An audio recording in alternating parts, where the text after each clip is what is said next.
slow week in SEC land, or is it another slate of upsets? These are my previews and predictions for all of week 6 in the SEC slate of the 2025 college football season. Welcome on in, ladies and gentlemen. This is Lucas Hill here with SEC Live and the Voice of College Football. Make sure you all do us a favor. Hit the like, share, and subscribe button. Turn on those bell notifications down below so that you are notified every time we post a new video here on SEC Live and the Voice of College Football. As always, want to thank our good friends over at Underdog Fantasy. So do us a favor. Everybody go on over and download the Underdog Fantasy app on your Apple or Android device. Use that promo code VOCFBSEC. And when you use that promo code, you will get a $50 in free bets as long as you play a $5 lineup with your first lineup. So just play that $5 lineup. You will get $50 in free bets when you use this promo code VOCFBSEC. Must be 21 or older, not available in all states. Gambling problem, call 1-800-GAMBLER. That is 1-800-GAMBLER. Let's get into this slate of SEC madness. A lot that we got to break down, man. A lot that we are expecting. Let's start off the day. Only 10 SEC teams are going to be playing, so just over half of the SEC is going to be playing this Saturday. But we're going to kick it off with Kentucky and Georgia. Georgia 20.5-point favorites going into this one, according to ESPN Bet. I believe the point total is 48.5. Kentucky doesn't have an offense, number one. They have struggled with their run defense. They've struggled in the secondary. You haven't had a good job of establishing the line of scrimmage on either side. Seth McGowan, though, coming off of a pretty good game last week against South Carolina. Can he continue his momentum throughout the season? What about Dante Dowdle? Can he come back after a slow start to last week? Had just under 24 yards carrying the football last night. So we'll see if you can't get that going. But the number one thing is that you need to get both of these backs going early. You know, this is a very deep running back room.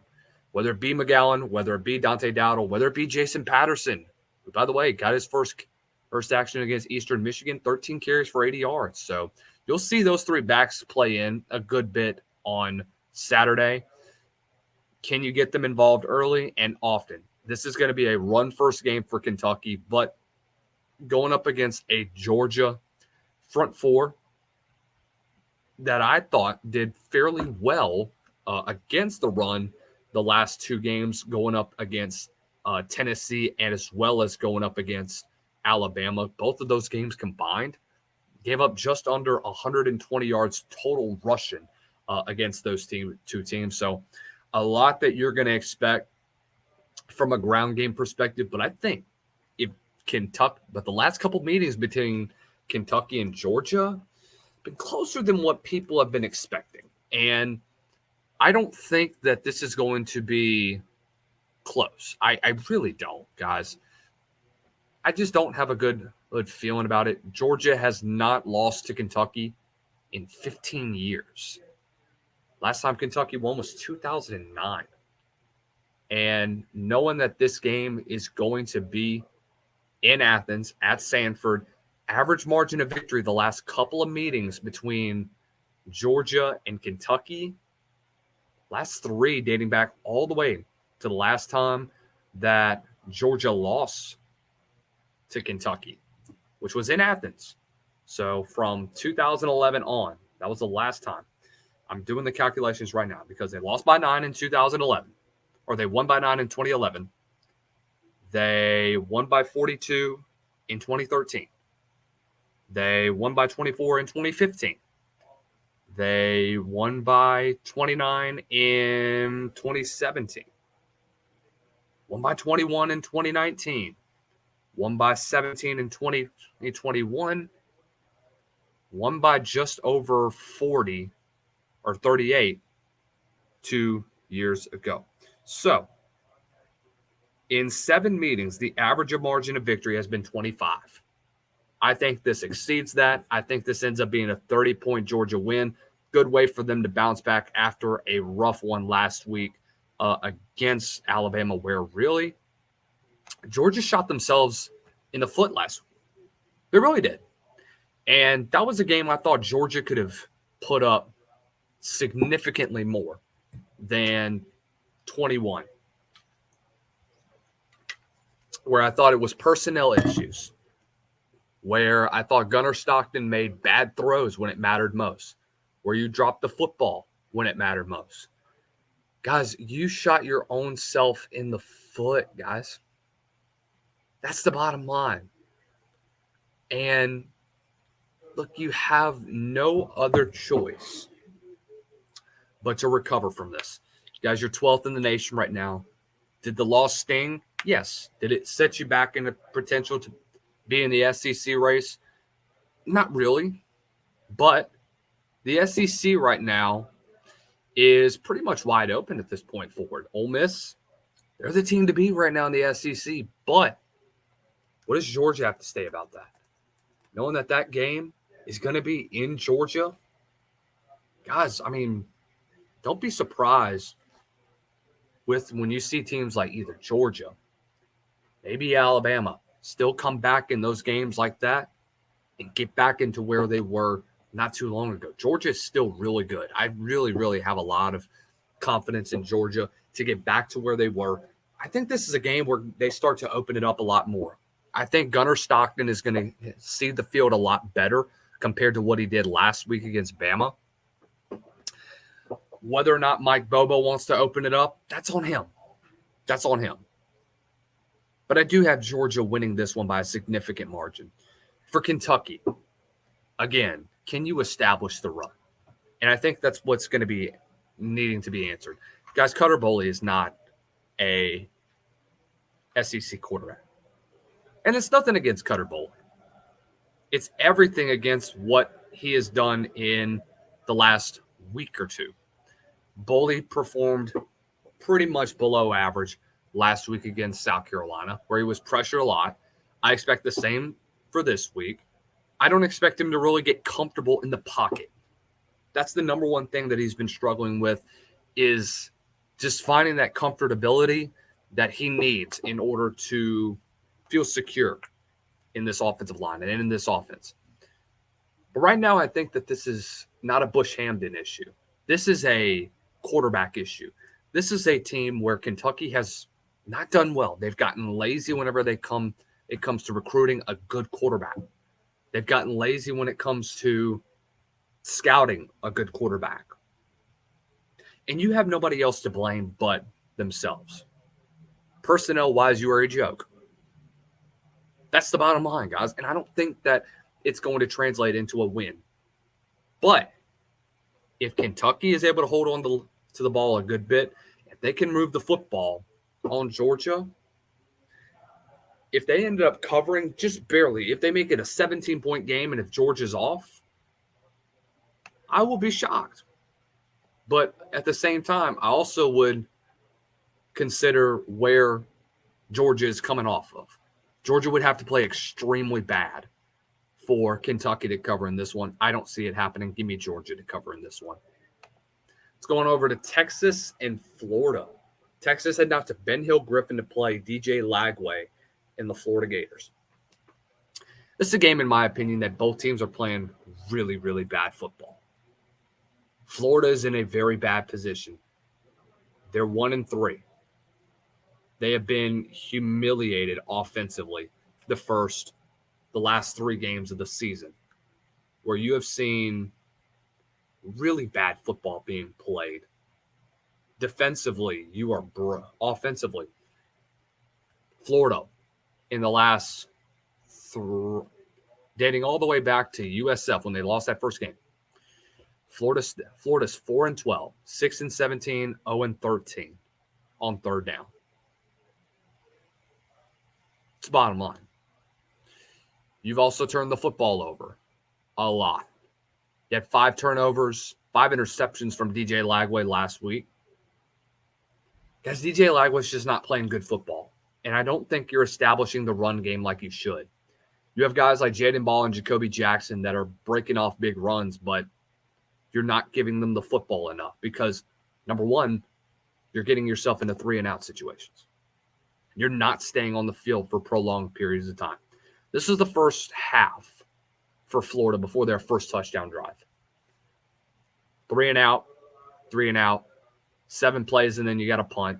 3-and-out, 3-and-out, 3-and-out. Then you have a touchdown for the first time. But it wasn't a good game plan. Rob Sale has a lot to blame for that. And right now, Scott Strickland has a lot to blame for what has been going on. Because right now, if you were to evaluate this offense right now for Florida, you give them a failing grade. They're not playing good. They're not. And you can look at me and say, well, it's the offensive scheme. Oh, it's Billy Napier. Oh, it's this. Oh, it's that. I don't want to hear the excuses, guys. I don't. The bottom line is that Florida is just simply not playing good football at this point in time. It's kind of disrespectful that Texas is only 6.5-point favorite. I understand that's in Ben Hill Griffin. I do. But I don't know if defensively that you could be able to keep up with Texas. I think they'll find a way to cover when it's all said and done. But I do expect Texas to struggle. Arch Manning right now is just not efficient. He couldn't get anything going against Utah.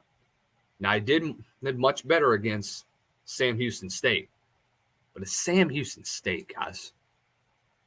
Are we really going to get a good evaluation when you play a team that's 0-4 and is probably going to struggle to win a football game? Come on. But, I mean, one of the things that I want to see from Arch is him take more shots down the field. I don't think you've seen that yet from him. That's what's going to be so concerning going into this football game.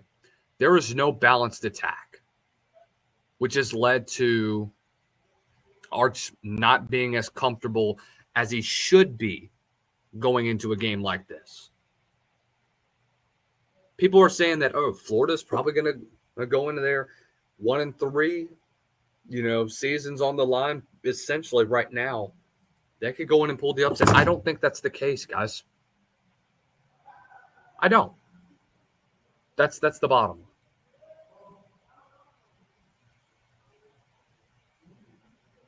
But when I talk about a team like Texas, and I talk about their offensive struggles, I also talk about how their defense has bailed them out a lot. Now, they couldn't do a lot against Ohio State in the first game of the season. I understand that. It's Ohio State. That's the best defense in college football.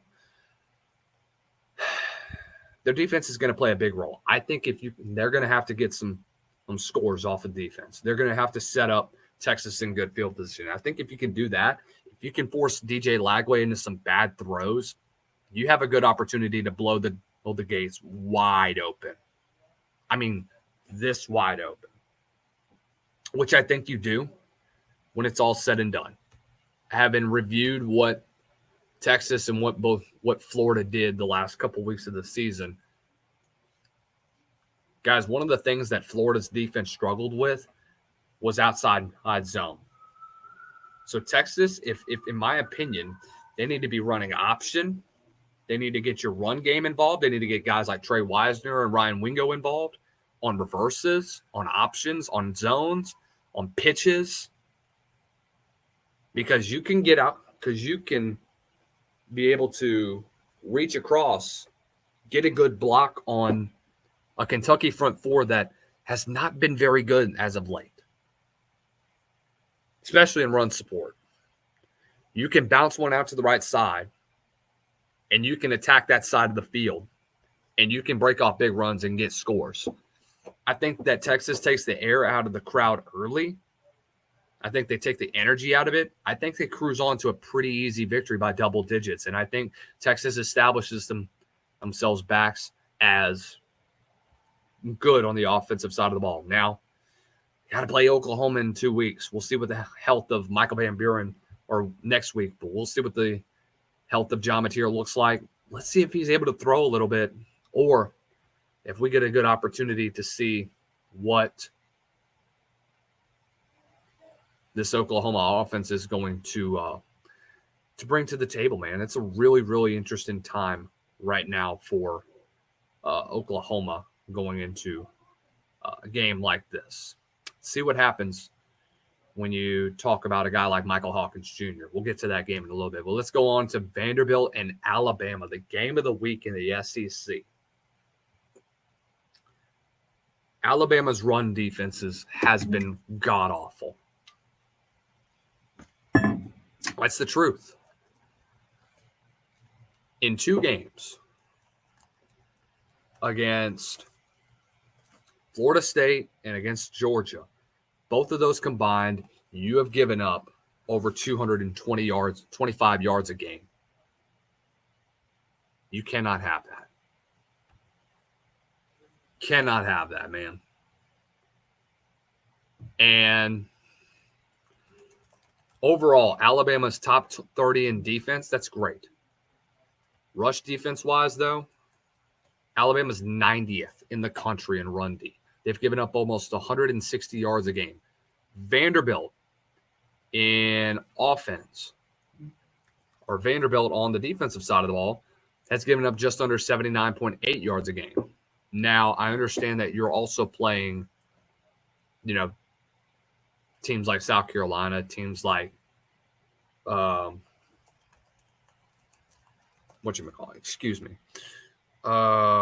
State, and you're playing, teams like Virginia Tech. It's not really impressive, but look, Vanderbilt is not the same as what they were not too long ago. It's very fair to say. So when we look at where Tim Beck's offense is going to be,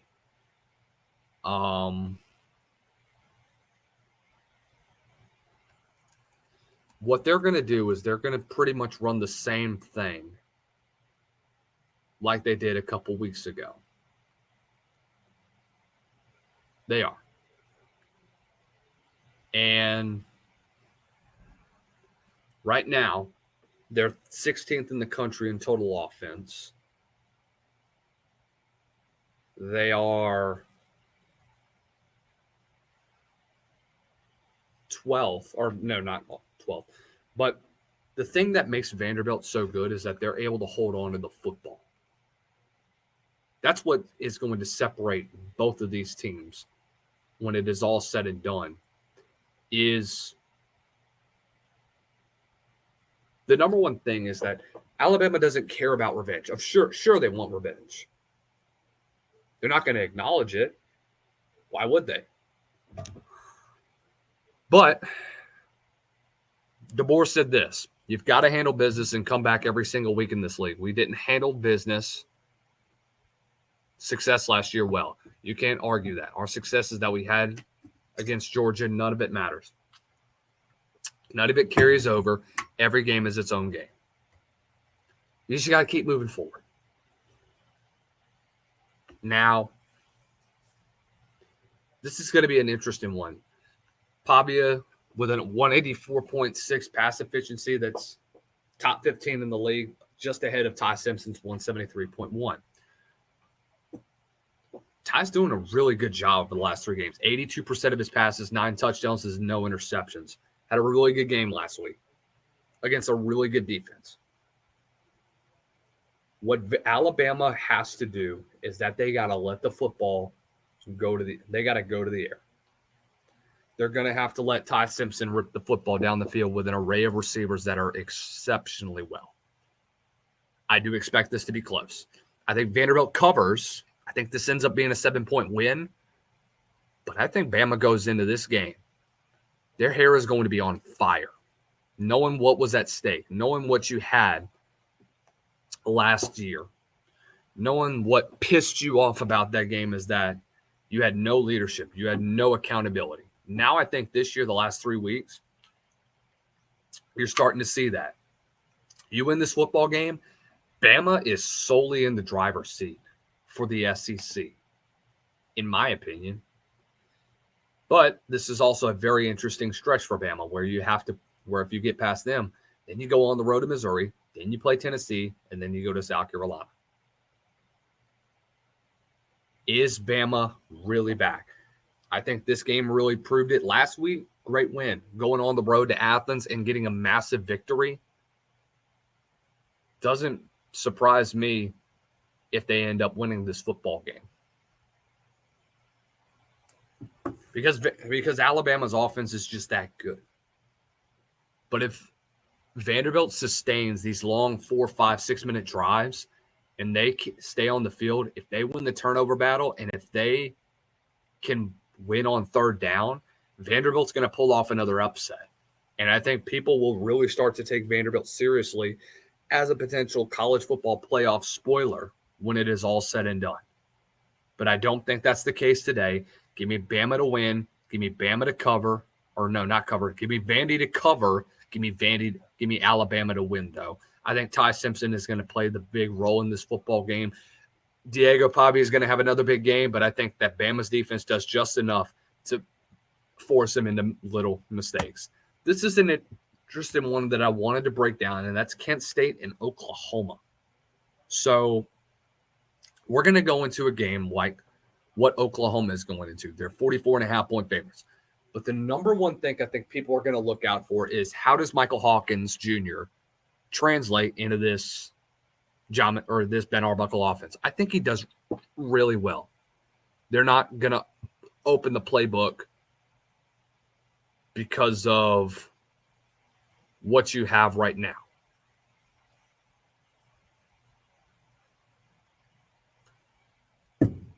I don't. You're going to wait till next week to really open it up, but you have a good look at what Oklahoma can bring to the table. Mike Hawkins Jr. is a really good quarterback. All right. Kent State, one of the worst teams in the FBS. Oklahoma, though. Mike Hawkins Jr. and what he can bring to this Ben Arbuckle offense, kind of the same thing of what you'd expect from a John Mateer. Both are very mobile. Both have big arms. Obviously, Mateer has the better of the arm. But I think Hawkinson can still bring a different style of offense compared to what a guy like Mateer can bring. Both are very similar in their game. John Mateer is obviously the better one. That's why he wouldn't be here. He wouldn't be here if he wasn't going to be the name starter. But Hawkins still has that experience. He's been in this Oklahoma offense before, especially with starting experience from last year. I think this is his opportunity to really capture the limelight and to truly solidify what he can do and win big games. I don't think he's going to be the forever starter, but I think he'll do just enough to keep Oklahoma in a position to where they're still the national championship contender. But we're going to see a lot of what we're going to expect in this Mike Hawkins, Ben Arbuckle. We'll see Ben Arbuckle offense as well. It's going to be a bit different than what we're used to seeing compared to seasons past, obviously. Very, very different from what Seth Luttrell did with Mike Hawkins and Jackson Arnold last year. So, hey, anything is very possible with Mike Hawkins. He can break one off. He can do some good things. I think you're going to see a good first half from him and let him rest getting ready for Texas next week. Mississippi State and Texas A&M. This is a game that, in my opinion, people are not going to do enough. And I think looking back on last week, this should be an undefeated versus an undefeated matchup. And you're looking at me, it's like, well, why? Mississippi State gave up 14 points off of a pick six and a fumble recovery for a touchdown. Really should have won that game last week against Tennessee. So it's a great rally from Tennessee last week. But when it mattered most, guys, Mississippi State just couldn't do it. They couldn't move the football down the field. They couldn't get stops.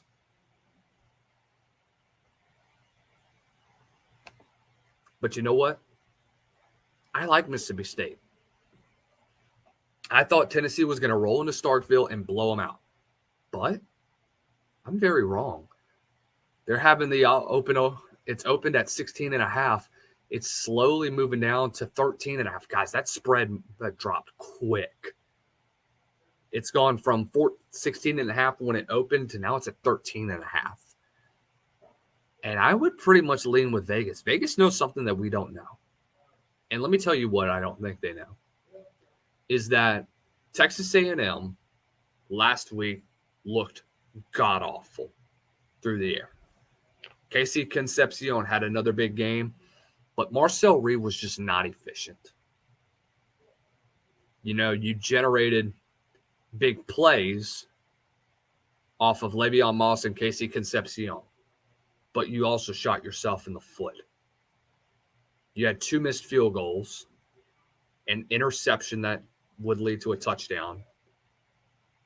So you turned it over 4 times if you include the 2 missed field goals as turnovers, which I would. You had 4 turnovers, and you couldn't finish drives. You can't do that against this Mississippi State offense. Mississippi State can score, dude. They can make you pay. And listen, do I think that Blake Shapen made some bad reads last week against Tennessee? Yes, he did. Made some really bad reads, and it cost them a game. But I think going into this one, into College Station, knowing that Texas A&M's backs are against the wall, knowing that they struggled to score last week against Auburn, Mississippi State, I'm not going to say that they have a better defense compared to what DJ Durkin brings to the table, but they have an opportunity to keep this one very close from start to finish. And I think they do. And lock of the week going into this one, Mississippi State plus 14.5. By the way, give me the Bulldogs in this one. Give me Mississippi State to pull off the upset against the Aggies in College Station. Guess what? Texas A&M, I would not be pleased with its early season. Guys, secondary is going to have issues against Blake Shapen and company. You struggled against C.J. Carr. You struggled against Utah State and their offense. You have struggled against Jeff Traylor and UTSA. Guys, who's to say that Mississippi State doesn't go in and light it up? Who's to say that Mississippi State doesn't go in and create a balanced attack and own the time of possession, own the line of scrimmage, win the turnover battle, and bust Texas A&M in the mouth? I think it happens. And I'm not saying this because I don't like Texas A&M. I do. I think they're a completely different team. This is a completely different culture compared to what you have with Kevin Sumlin and Jimbo Fisher. But I think the stench is still there. Texas A&M, every single year since their second year in the SEC, has started off hot, and then they have one bad loss that has kind of spiraled. I think this is one of those times where Texas A&M is going to lose one of these games. Give me Mississippi State in this one, going to College Station and pulling off the upset against the Aggies. Massive win for Mississippi State.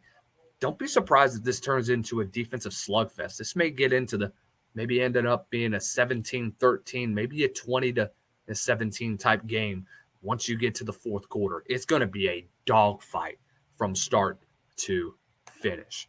Thank you guys so much for watching us here on SEC Live with the Voice of College Football. Make sure you tune in and subscribe for more. Thank you so much to our friends at Underdog Fantasy for always being our good friends and sponsoring our videos. And for more information from us here, guys, going over to bocfb.com for all the latest news and articles.